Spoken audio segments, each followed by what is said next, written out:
Jadi korban itu bahasa Arab sebenarnya. Di kita di Indonesia kata korban itu punya makna perjuangan. Berkorban artinya berjuang. Berkorban artinya mengerahkan seluruh energi, seluruh tenaga, seluruh pikiran untuk mendapatkan apa yang kita inginkan. Itu berkorban, berjuang dan mengerahkan segala upaya. Korban ini bahasa Arab sebenarnya punya arti dekat. Korban, qurba yaqrubu, kurbanan, dekat. Dan kata korban yang punya arti dekat ini ada di Al-Quran surat Al-Maidah. Watlu alaihim naba abnai Adam, watlu alaihim naba abnai Adam bil haqqi idh qarraba qurbanan fatuqbila min ahadihima wa lam yataqabbal minal akhar. Ini korban yang pertama kali ada di dunia, yaitu Qabil dan Habil. Watlu alaihim, bacakan kepada mereka naba abnai Adam, cerita atau kabar dua anak Nabi Adam. Idh qarraba qurbanan, ketika mereka berdua yang namanya itu familiar dengan Qabil Habil, berkorban dengan korbannya masing-masing. Fatuqbila min ahadihima wa lam yutaqabbal minal akhar. Diterima dari salah satu, tidak diterima dari yang lain. Ya, diterima korbannya Habil, tidak diterima korbannya Qabil. Ini korban secara umum. Kemudian korban pada masa Sayyidina Ibrahim alaihissalam, yang ini menjadi cikal bakal korban yang disyariatkan dalam umat kita, umat Nabi Muhammad SAW. Ketika memahami betul perjalanan Nabi Ibrahim alaihissalam, bukan hanya ketika menyembelih sang putranya Nabi Ismail ketika masih usia kecil lah ya, usia 12-an tahun itu kan kecil. Tapi sebelum itu pengorbanan yang luar biasa besar dari Nabi Ibrahim. Sudah sekian lama menikah, tidak punya istri, tidak punya anak, dan tidak diberi keturunan. Sampai pada usianya, ada riwayat yang mengatakan 80 tahun baru punya anak. Dengan Siti Sarah tidak punya anak. Kemudian menikah dengan Siti Hajar, punya anak, Nabi Ismail itu. Tapi perjuangannya bukan sampai di situ saja ternyata ya. Pengorbanan Nabi Ibrahim, karena semakin tinggi seseorang itu anginnya makin kencang. Orang biasa mungkin ujiannya tidak seperti orang yang derajatnya tinggi. Jadi semakin derajatnya tinggi, semakin ujiannya besar. Ini untuk menunjukkan bahwa dia betul-betul mencintai atau tidak, mencintai Allah atau tidak. Masyarakat biasa ujiannya tidak sebesar wali-wali Allah. Para wali tidak sebesar para nabi. Ya, jadi semakin menjadi kekasih Allah, semakin ujiannya besar. Jadi tidak ada ceritanya saya sayang kamu tapi tidak ada pengorbanan. Tidak mungkin kan? Untuk menunjukkan bahwa dia sayang, maka ada ujian yang luar biasa tadi. Nabi Ibrahim alaihissalam tidak ada di situ. Setelah lahir anak, suruh dibawa ke padang pasir yang kering kerontang, terus tinggalin. Siti Hajar bersama Nabi Ismail dibawa ke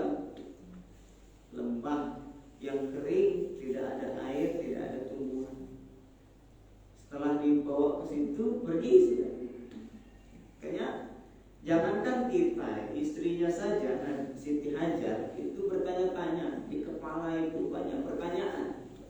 Kok bisa begini? Mana ada suami yang tega ninggalin istri sama jabang bayi di tengah padang pasir yang nggak ada air, nggak ada kehidupan, dibawain bekalnya dikit, kan nggak ada suami yang begitu, nggak ada yang tega. Itu pertanyaan itu terus ada, tapi mau mengucapkan nggak enak, mau tanya itu nggak enak gitu. Akhirnya apa? Ketika Nabi Ibrahim berbalik pergi ke Syam untuk berdakwah, terus diikuti dari belakang oleh Siti Hajar. Karena ada ganjel gitu, ada pertanyaan tadi, mana tega suami ninggalin istri sama anak jabang bayi di tempat begini. Akhirnya karena ya tidak tahan tadi lah ya, kalau dipendam terus nggak tahan, akhirnya keluar. Allahu amaraka bihadza, apakah Allah yang memerintahkan Anda melakukan ini? Jawaban Nabi Ibrahim, iya, Allah yang memerintahkan saya melakukan hal ini, membawa kalian semua ke sini, terus saya pergi. Apa jawaban dan tanggapan istri yang sangat salehah ini? Siti Hajar mengatakan, idzan lan yudhi'ana. Kalau benar Allah yang memerintahkan Anda melakukan ini, maka tidak akan mungkin Allah menyia-nyiakan kami di sini. Dan ternyata betul. Yang terjadi adalah tanah itu, tempat itu yang Siti Hajar dan Nabi Ismail tinggalkan itu sekarang terkenal dengan nama Ka'bah Al-Musharrafah, yang dikunjungi oleh seluruh manusia dari seluruh penjuru dunia. Tidak lama dari situ kembali Nabi Ibrahim diberi ujian yang luar biasa, bermimpi. Ketika jabang bayi ditinggal di tengah padang pasir, kemudian di usia kanak-kanak umuran 12 tahun, Nabi Ibrahim bermimpi untuk menyembelih putranya Nabi Ismail. Nah, itu berat betul. Sudah lama-lama setiap 10 tahun menanti putra, menanti keturunan, gak kunjung dapat. Sekalinya dapat sudah disembelih. Itu kan gimana? Gak kebayang, Pak. Gak kebayang kita ini anak yang disayangi disuruh disembelih. Dan alhamdulillahnya untuk kita bukan anak yang disembelih, Pak, tapi kambing. Ya, kambing. Udah kambing juga nggak nyembelih juga. Dan sangat unik ya. Orang yang punya kelebihan harta, catatan ya, orang yang punya kelebihan uang atau harta. Kalau yang nggak punya, ini kan bukan domain di sini. Ini orang yang punya kelebihan harta, tapi dia tidak berkorban, itu sangat unik. Karena korbannya juga bukan anak yang disembelih, tapi kambing atau sapi. Maka Rasulullah SAW pernah bersabda, "Man kana lahu sa'ah falam yudhi fala yaqrabanna musallana." Barang siapa yang memiliki kelapangan tapi tidak berkorban, maka jangan sekali-kali mendekati tempat sholat kami, kata Nabi. Para sahabat itu karena saking pengennya bertemu Nabi, melihat Nabi, itu kalau sholat di masjid sebelah kanan itu paling cepat ramainya, penuh sebelah kanan itu, karena Nabi setelah sholat dia memalingkan sebagian wajahnya kepada sahabat. Jadi yang bagian kanan, karena seringnya di bagian kanan, maka sahabat-sahabat yang sholatnya di bagian kanan itu ya pastinya melihat wajah Rasulullah walau sebagian. Nah, itu senangnya luar biasa, melihatnya senangnya luar biasa. Nah, ini orang yang punya kelapangan tapi tidak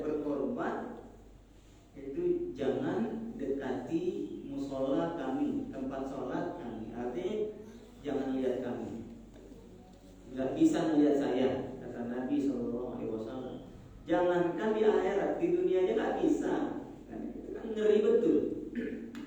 Makanya sahabat Rasul ketika mendengar hal-hal yang ngeri seperti ini, mau yang kaya, mau yang miskin pulang ke rumah terus melihat, kira-kira ada kambing nggak di rumah ini?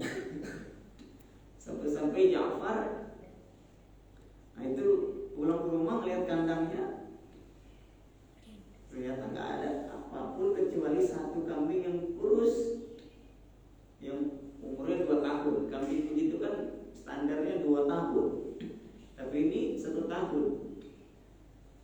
Artinya ya nggak masuk standar untuk korban gitu. Tapi apalah daya pengen korban, tapi yang punya ya cuma itu aja, kambing yang kurus kecil itu, yang nggak masuk standar itu. Kalau tidak korban ngeri tadi, karena Nabi katakan jangan ketemu saya, gitu. Akhirnya karena di kandang ketemu kambing yang kecil seperti itu, lapor kepada Nabi, wahai Nabi, saya pengen korban, tapi ketika masuk kandang melihat kambingnya nggak standar ini, kambing yang kecil kayak gini, bagaimana? Korbankan. Korbankan. Karena itu yang saya miliki katanya. Nggak ada lagi harta saya, ya itulah hartanya. Kambing itu yang kecil, korbankan. Makanya dari sini ada sebagian sahabat ya dinisbatkan kepada salah satu sahabat, Ibnu Abbas. Kalau baca kitab fikih Hasyiatul Bajuri, nah itu ketemu ada satu pendapat yang dinisbatkan kepada Ibnu Abbas, boleh korban dengan ayam. Ayam, ada ayam nggak standar. Bahkan jenis ayamnya nggak masuk dalam kategori binatang yang dikorbankan. Nah ini kenapa boleh begini? Untuk orang yang miskin, tidak punya apapun, artinya apa yang ada korbankan. Tapi memang tidak masuk dalam kategori korban yang sesuai dengan aturan fikih. Tapi ini bagi yang tidak memiliki apapun, korbankan apa yang dia bisa. Tapi jangan pula diumumkan, rupanya lah umum. Dari mana dalilnya? Tadi Ja'far tadi ketika masuk kandang tapi nggak ketemu kecuali yang nggak standar, kambing yang kecil kurus itu. Dan Nabi katakan korbankan. Ini punya makna apa? Punya makna bahwa kurban itu sangat-sangat penting. Dari hadis ini, Anda yang berpendapat dari hadis ini wajib berkorban. Walaupun mayoritas ulama berpendapat bahwa kurban itu sunnah bagi umat Nabi Muhammad, tapi bagi Nabi Muhammad wajib hukumnya. Bagi umatnya sunnah. Ada yang berpendapat kurban itu hukumnya wajib walau itu umat Nabi Muhammad. Dalilnya mana ya ini? Sampai yang seperti ini pun kurban. Ada ketika kita ingin mencari motivasi, sebenarnya motivasi untuk berkorban itu cukuplah dengan 3 hadis Nabi SAW. Kembali kepada hadis Rasulullah untuk menguatkan motivasi kita dalam berkorban. Pertama, hadis Nabi SAW, ma'amila ibnu Adam min amalin fi yawmin nahri ahabba ilallahi ta'ala min iraqatid dam. Tidak ada amalan yang dilakukan anak cucu Adam pada hari 10 Zulhijjah yang lebih utama dan dicintai oleh Allah Subhanahu wa taala dari mengalirkan darah. Mengalirkan darah itu ya berkorban. Jadi tidak ada amalan di hari raya Idul Adha yang lebih baik dari berkorban. Ini kan punya makna yang luar biasa. Wa inna dama la yaqa'u minallahi bimakanin qabla an yaqa'u minal ard. Di darah yang menetes sebelum jatuh ke tanah sudah sampai kepada Allah Subhanahu wa ta'ala. Nah, ini yang betul-betul diperhatikan oleh kita bersama. Ternyata ini pahala yang sangat luar biasa, agung. Sampai itu kan nyembelih netesnya darah itu kan hitungannya detik. Belum dia jatuh ke tanah sudah sampai kepada Allah Subhanahu wa ta'ala. Ini berarti punya makna apa? Kurban itu jangan khawatir tidak diterima. Diterima oleh Allah Subhanahu wa ta'ala. Tapi memang ada catatan di situ di hadis setelahnya, Otibu biha nafsa. Maka dari itu bersihkan hati, ikhlaskan hati karena Allah Subhanahu wa ta'ala dengan binatang kurban ini. Jadi keikhlasan kepada Allah Subhanahu wa ta'ala ketika berkorban ini sangat diperlukan. Kenapa demikian? Karena ada, ini kalau bukan akhirat oriented, ada sebagian yang mungkin dia udah korban, ini korban, niatkan korban. Tapi bagian saya bikin betul, masa yang korban dapatnya sama yang lain, satu plastik juga, gitu. Padahal dia niatkan karena Allah Subhanahu wa ta'ala. Dan mungkin yang lain duitnya kumpul segini, masa binatang korbannya cuma segitu dan lain sebagainya.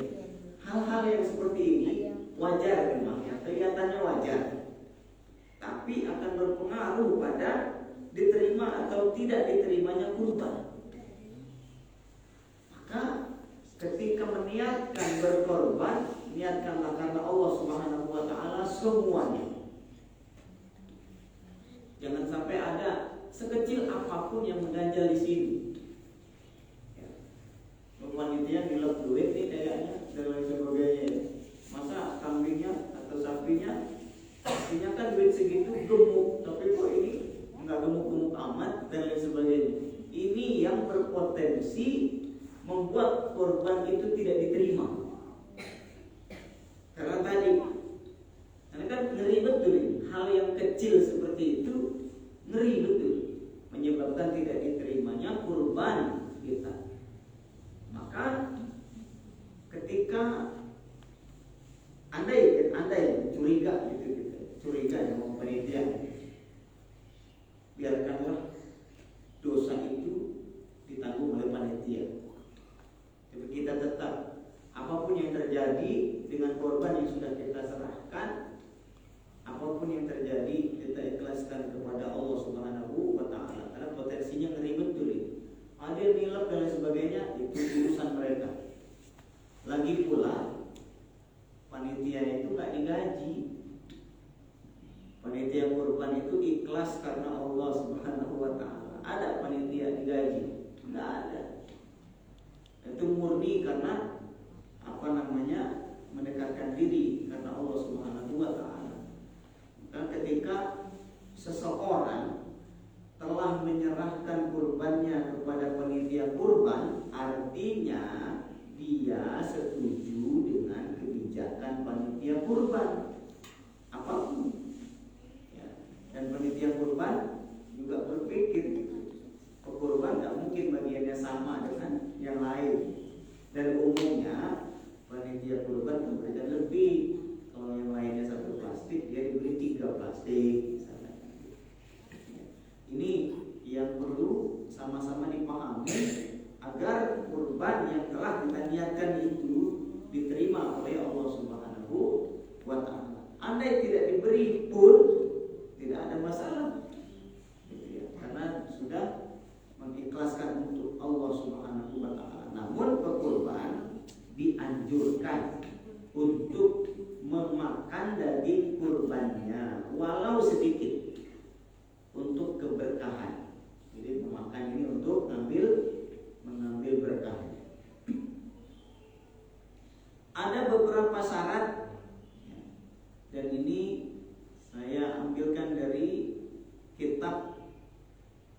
markas Al-Azhar Al-Alami, markas Azhar internasional untuk fatwa elektronik ya, yang dikeluarkan mulai tahun 2022 yang lalu.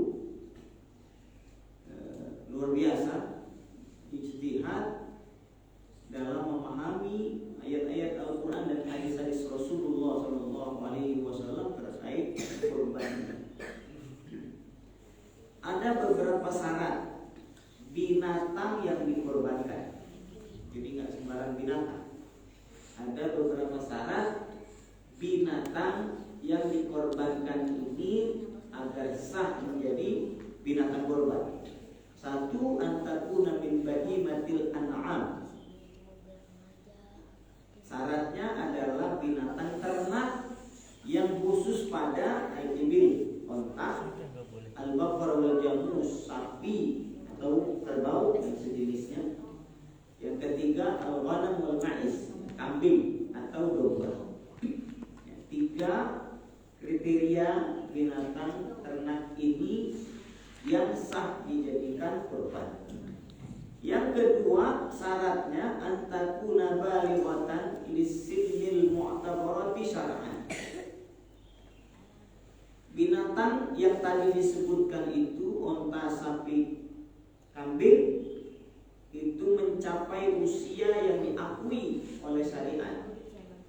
Dalam mazhab Syafi'i usianya itu untuk onta 5 tahun penuh, untuk sapi 2 tahun penuh usianya, untuk kambing kacang itu 2 tahun penuh, untuk domba 1 tahun penuh. Ya, dan ini asal. Ya.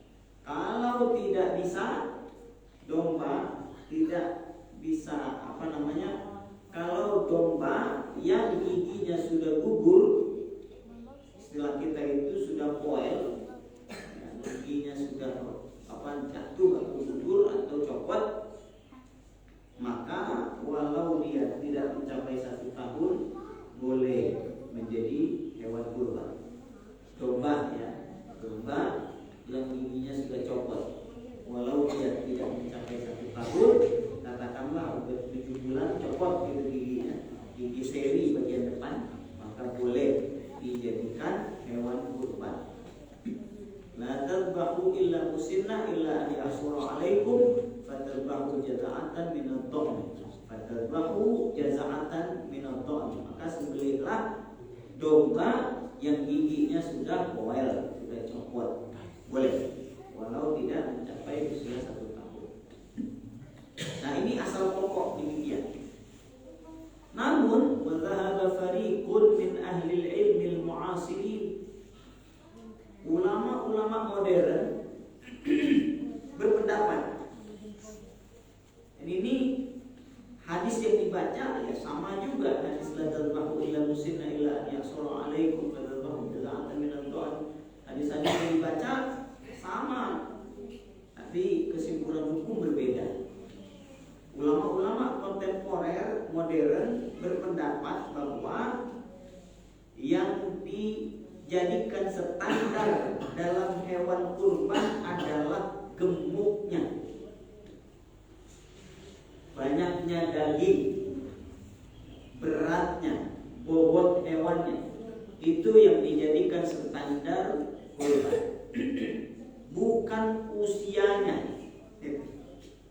Bukan usianya. Walaupun dalam realita di masa Rasulullah SAW beli domba 1 tahun, sapi 2 tahun usianya. Tapi Rasulullah SAW ketika menentukan usia ini, ya, memilih hewan yang berusia sedemikian, itu apa yang dilihat oleh Rasulullah adalah bobotnya.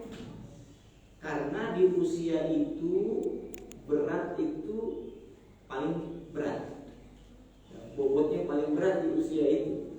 Lewat dari situ berkurang lagi bobotnya. Jadi ulama-ulama kontemporer termasuk di lembaga fatwa Mesir itu melihat ini. Jadi berat badannya. Walau dia tidak mencapai usia sapi misalnya, usianya 2 tahun. Walau dia tidak mencapai usia 2 tahun, 1 tahun setengah. Tapi peternak mengatakan ini sapi ini kayak gini nih, lewat dari 1 tahun setengah turun lagi beratnya. Maka di 1 tahun setengah itulah dia menjadi hewan kurban, bobot yang terberat. Kenapa demikian? Mura'atan li taghayyuril hal. Memperhatikan perbedaan kondisi, perbedaan iklim dulu dan sekarang. Wa maslahatil faqir fi kasratil laham, dan kemaslahatan fakir miskin ya, itu ada pada banyaknya daging, bukan pada usia. Semakin banyak daging semakin maslahat bagi fakir miskin. Dan ini yang dihasilkan dari bacaan pada hadis-hadis Rasulullah SAW yang mengindikasikan bahwa Rasulullah ketika memilih hewan itu memilih dari bobot terberatnya. Maka ini yang dijadikan standar. Wa hadza yataghayyaru bi taghayyuril mar'a wal munakh. Dan ini berbeda, berubah-ubah sesuai dengan perubahan tempat mengembala. Ya, tempat mengembala, perbedaan iklim, cuaca juga berpengaruh. Wa wasailit taghdziyatil mu'asirah, dan pakan-pakan gizi-gizi di era modern ini yang berbeda dengan era sebelumnya. Ya, pakan-pakan era sekarang yang membantu perkembangan binatang ini cepat berkembang.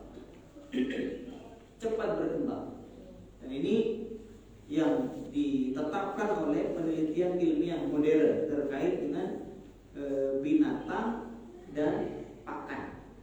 Ternyata memang pakan-pakan di era saat ini sangat mempercepat berat atau bobot binatang, sehingga walau dia tidak mencapai usia yang ditentukan itu tetap sah menjadi hewan kurban dengan catatan in balagha waznuha 350 kg fa'aksar.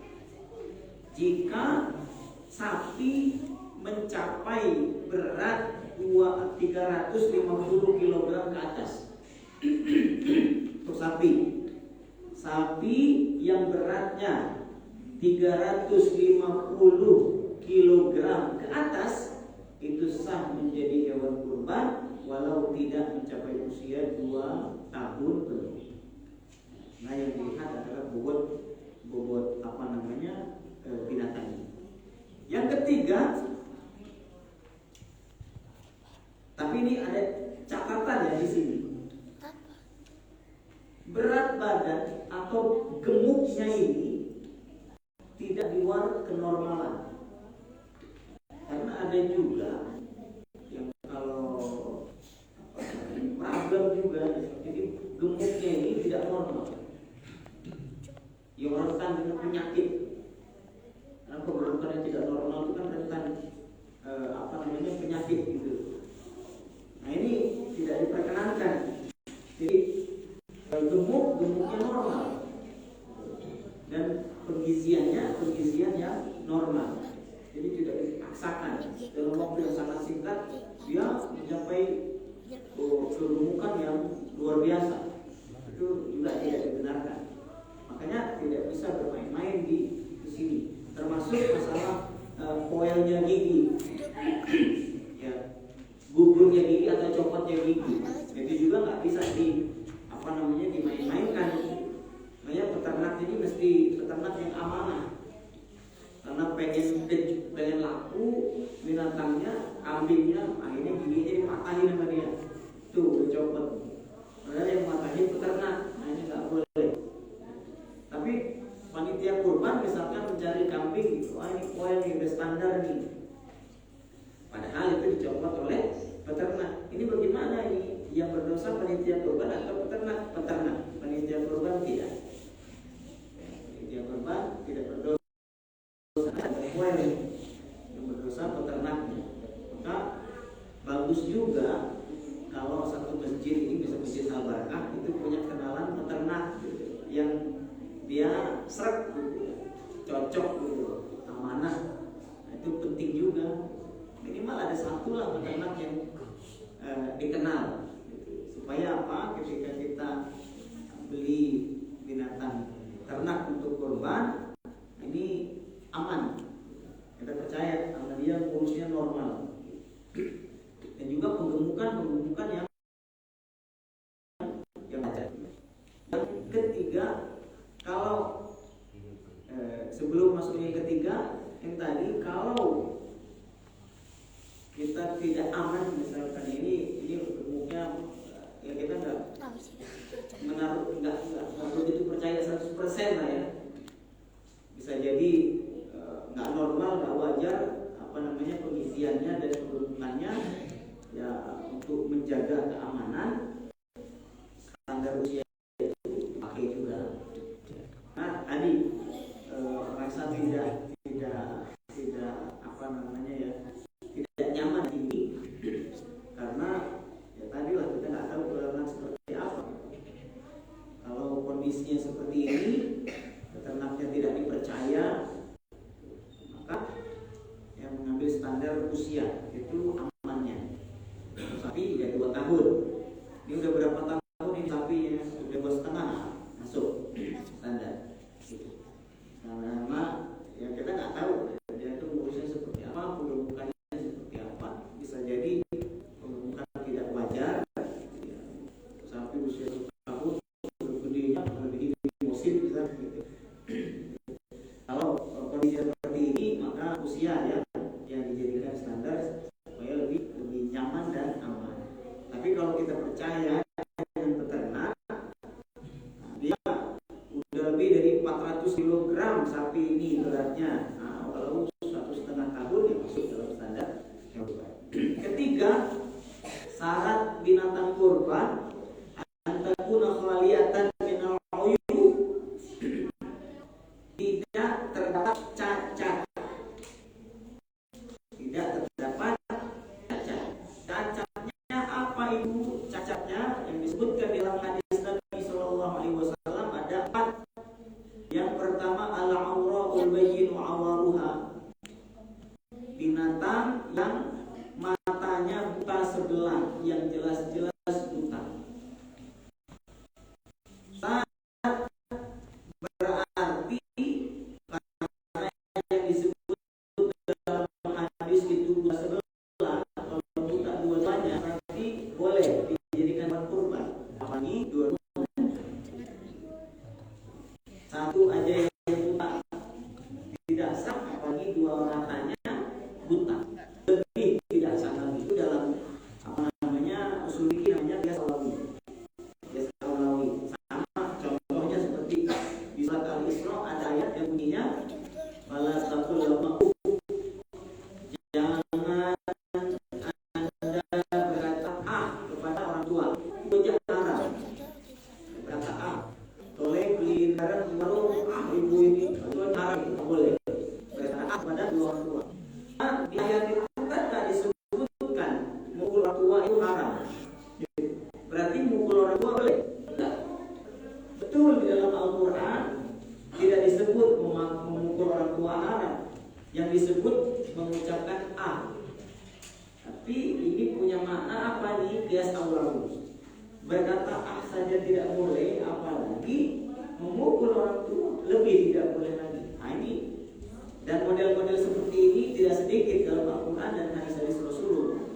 Di sini yang disebut buta sebelah matanya, tidak boleh jadi hewan kurban, apalagi bukan dua-duanya.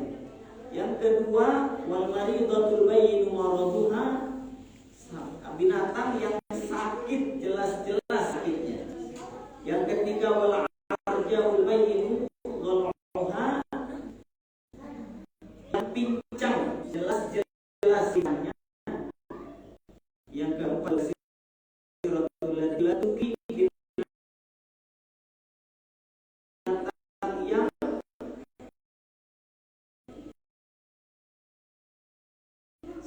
sangat terus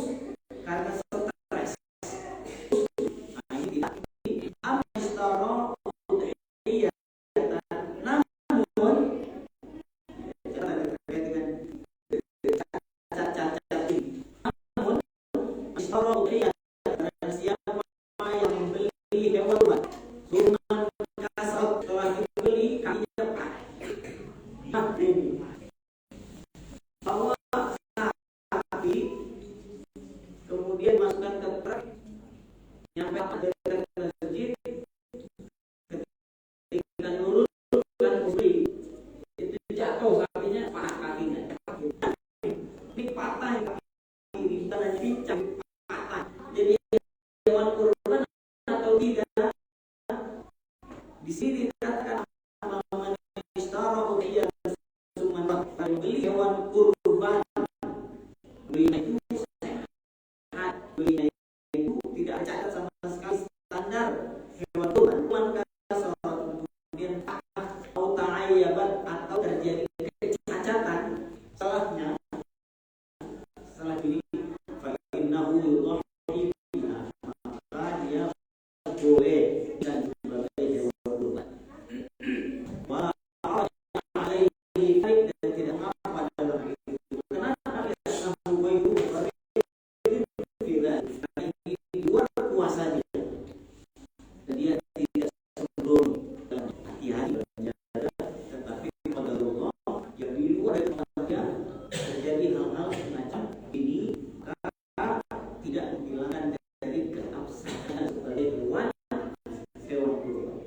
Yang menjadi permasalahan adalah ketika belinya cacat, itu yang tidak ini hal yang keempat, antara kudamilkan ilmu Allah fiha.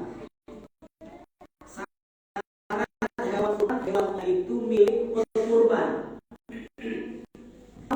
yang diberi izin oleh berkurban. Ya, ini kurbannya untuk pulang, misalkan. Jadi milik kurban atau orang yang diizinkan oleh kurban. Yang kelima, alayakuna ghairi hakun fiha. Jadi hewan kurban ini tidak ada hak orang lain di dalamnya.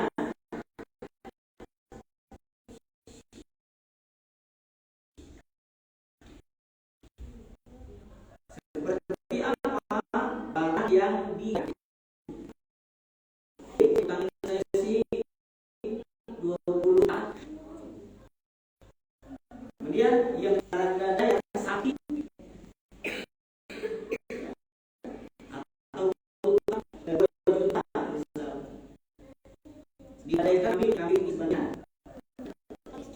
utang saya sama ada jaminan yaitu kami ini di tangan orang yang mengutangi tidak boleh dikorbankan karena ini bukan milik dia, milik orang lain. Walau ada di tangan dia, tapi dia sebagai barang jaminan tidak boleh ya. Syarat hewan itu adalah ia waktu yang khusus ini karena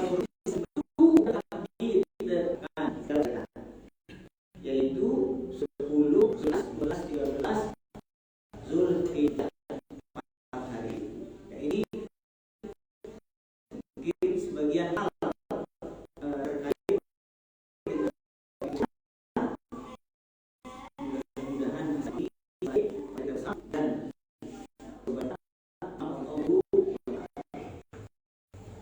ini kalau ada yang perlu disampaikan atau tanyakan disilakan.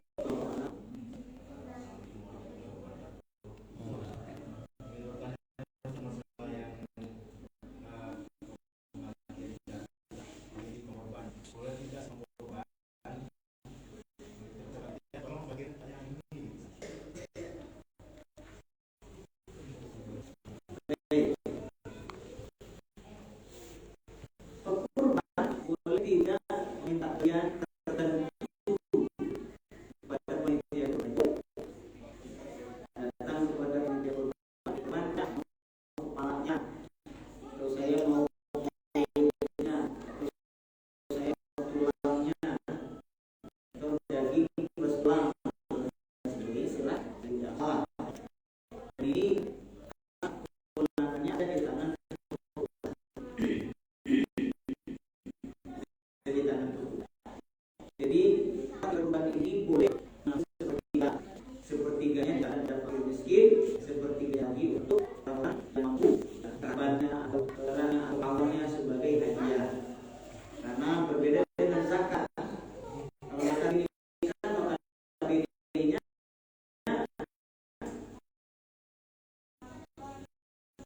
menerimanya tidak mampu. Tapi kalau itu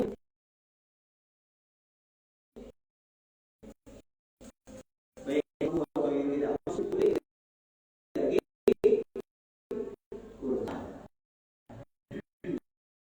Dan itu yang terbaik kurang ambilnya sedikit aja. Nah, itu yang afdol, yang utama. Ngambil sedikit dan ngambil ini pun sebagai bentuk keberkahan. Sebagian dari Allah Allah.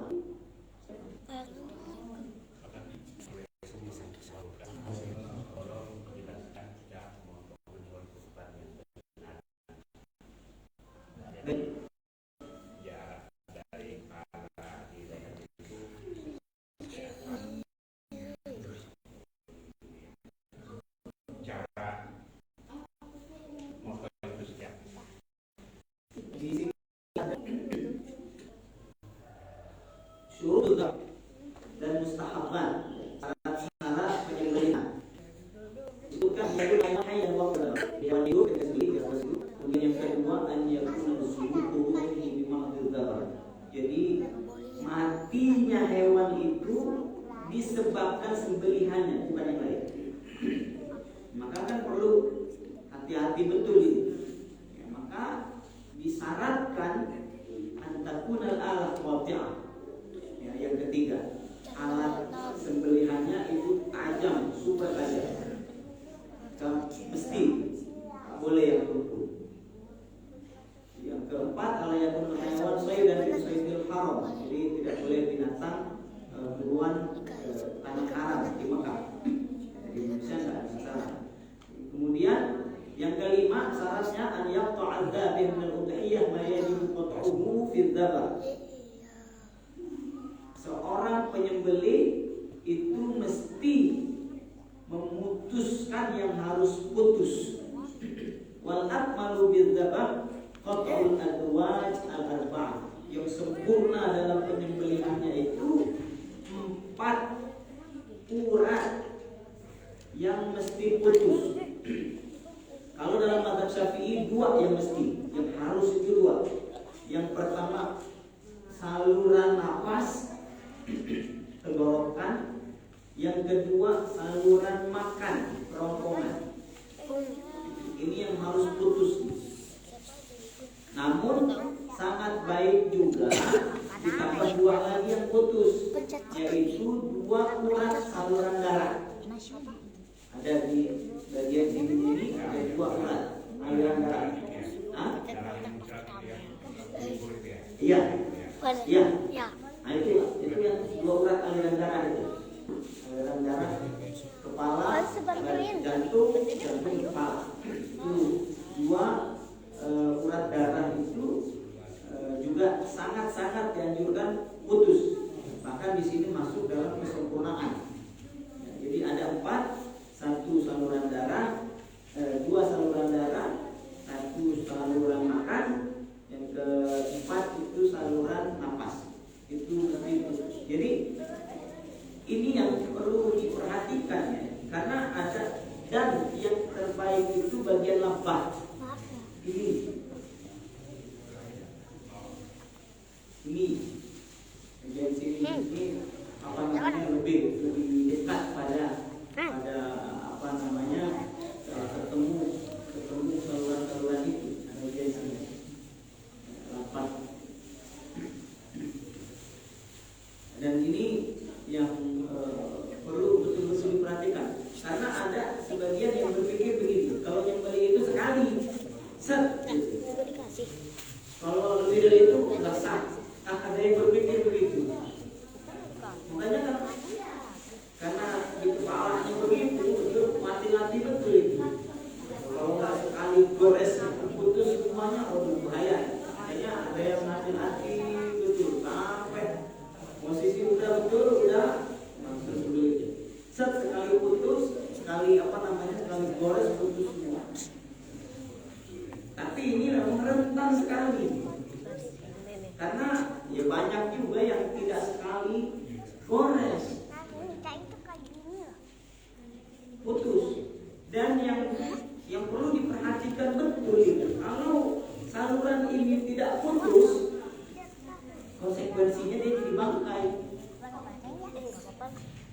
Jadi karena yang di kepalanya itu sekali gores, ya, sekali gores itu lebih dari itu nggak boleh. Akhirnya yang terjadi nggak putus dia kerongkongannya atau tenggorokannya. Kalau yang buat urat itu tidak sengeri kerongkongan tenggorokan, tapi ini kan bisa berbahaya, bisa jadi bangkai. Maka diperkenankan lebih dari satu kali. Kalau sekali nggak putus 3, nggak putus 5. Yang dijadikan standar adalah putus saluran-saluran itu sehingga tidak jadi bangkai. Kalau jadi bangkai ini sudah haram. Gara-gara apa? Nggak boleh lebih dari sekali gores. Itu yang perlu betul-betul diperhatikan bagi penyembelih. Saking tajamnya Ustaz, penyembelih itu kepala kambingnya putus semuanya. Bukan hanya saluran makan, saluran minum, kemudian 2 urat darah Ustaz. Kepalanya putus Ustaz. Ini sah nggak? Dia ini atau haram? Dia sah dan halal. Hewannya, dagingnya halal dimakan, namun tidak baik ya, tidak elok ya. Sebaiknya tidak putus. Tapi ini tidak pula dikatakan ini nggak sah, ini haram, ini karena putus kepalanya. Sah ya. Kenapa? Karena urat-urat dan saluran tadi putus semua. Itu kan standar sahnya hewan itu dan halalnya adalah putus semua. Yang 4 tadi, dan ini putus semua. Kepalanya putus juga. Itu sah, namun ya, tidak elok. Sebaiknya tidak putus kepala. Ya, demikian. Allahu a'lam wa a'lam. Yang apa kita ininya?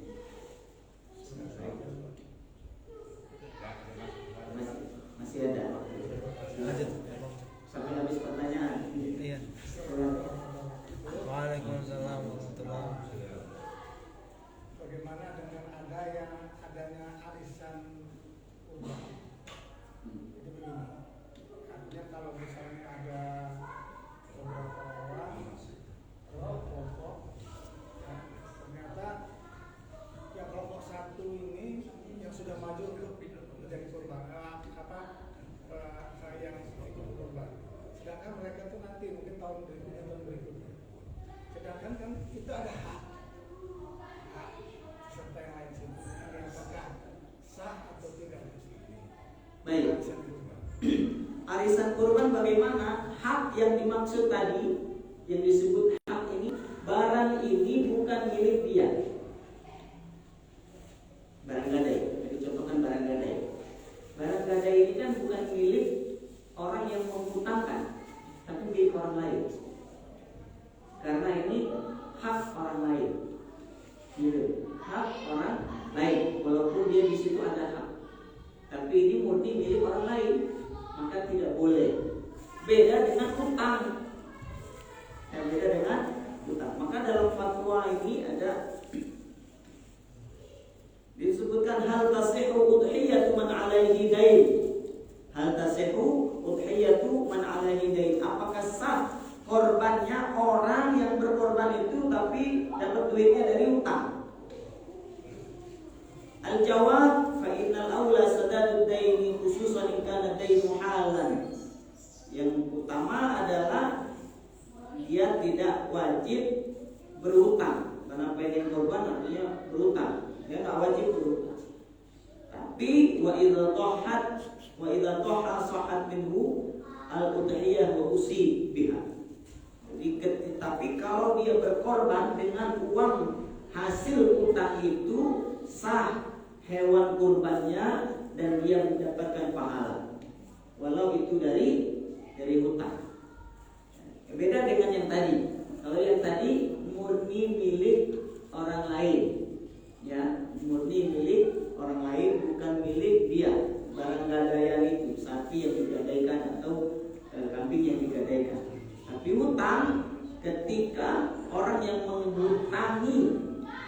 memberikan uangnya kepada penghutang, maka ini milik penghutang, bukan orang yang menghutangkan. Beda dengan barang gadai tadi, ini masih murni milik si penghutang. Nah, ini yang perlu diperhatikan oleh kita bersama, sehingga arisan bagaimana Ustaz sah. Dan hal-hal model-model apapun yang menyebabkan seseorang itu berkorban sah. Nabung misalkan, kalau nabung kan udah jelas saja dari 10 itu udah kumpul korban. Kemudian patungan juga sudah jelas. Jadi satu sapi patungan 7 orang. Tapi kalau kambing nggak bisa patungan 7 orang, kambing 1 orang. Arisan juga demikian. Tapi itu kan kayak utang gitu ya, berutang atau korban dari hasil utang itu diperkenankan, korbannya sah dan dia mendapatkan pahala. Allah Allah. Beda dengan barang gadai tadi.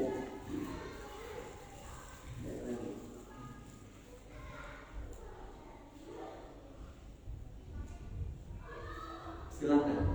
Apakah yang pemotong jagal itu boleh dapat daging kurban? Boleh. Yang tidak boleh adalah kalau daging kurbannya ini sebagai upah motong. Nah, ini yang perlu banyak yang berdebat ya terkait dengan ini. Penjaga atau yang penyembelih nggak boleh dikasih daging kurban, nggak boleh. Lalu gimana orang pengkurbannya mau ngasih dia sebagai bagian dari kurban, bukan upah motong. Kalau diberi sebagai upah motong, ini ada kulit, ini upahnya kulit aja karena kamu motong, nah itu nggak boleh. Tapi kalau ini kulit, ini bagian Anda, pemberian sebagai bagian kurban, itu boleh. Nah, ini yang perlu dipahami oleh kita bersama. Panitia kurban, ada yang berpendapat panitia kurban nggak boleh dapat bagian kurban, gitu. Nggak boleh, ada yang berpendapat seperti itu ya. Dibuka di YouTube aja ketemu. Panitia kurban nggak boleh dapat bagian, gitu. Ya, karena seolah-olah dia diupah, enggak. Ya, panitia kurban juga berhak mendapatkan daging kurban dan hal-hal apapun yang terkait dengan kurban. Kalau kurban yang memberikan kepada panitia kurban, ini bagian Anda sedekah atau hadiah, ya, diperkenankan. Ada lagi yang lain?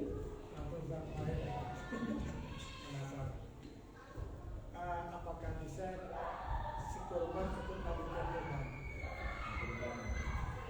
Si korban ikut panitia kurban. Baik, apakah bisa si korban ikut panitia kurban? Ya tidak masalah, nggak masalah, nggak ada halangan untuk itu. Apa yang menghalangi dia? Justru bagus ya, si pekurban itu disunahkan nyembelih sendiri, ngurusi sendiri, kan gitu. Itu yang bagus justru. Pekurban nyembelih sendiri, ngurusi sendiri, netel-neteli sendiri. Itu begini. Nah itu ya. Dan itulah kalau di di Timur Tengah, di Mesir contohnya, karena saya pernah tinggal di sana. Kalau di negara lain saya nggak tahu. Yang saya tahu di Mesir itu model-model kurban yang dikumpulkan di masjid itu jarang. Jadi masing-masing di rumah masing-masing. Jadi setelah sholat Idul Adha pulang ke rumah masing-masing, nyembelih sendiri di rumah masing-masing. Makanya ketika saya cerita gaya korban di Indonesia, kalau di Indonesia beda. Jadi masyarakat itu mengumpulkan ke masjid. Oh ya, di kita nggak biasa kayak gitu. Jadi masing-masing di rumah. Enggak lah, ada besarnya di situ. Kemudian sebelum saya pulang dari Mesir itu tahun 2017-2018, ada juga sebagian yang akhirnya korban dijadikan satu di satu tempat gitu. Ada syiar syiar korbannya lebih terlihat. Jadi kembali ke rumah masing-masing, nyembelih masing-masing. Makanya kalau di Mesir itu ada tukang sembelih atau tukang jadal itu keliling kampung, keliling komplek, keliling wilayah. Jagal itu 4 hari itu. Iya betul.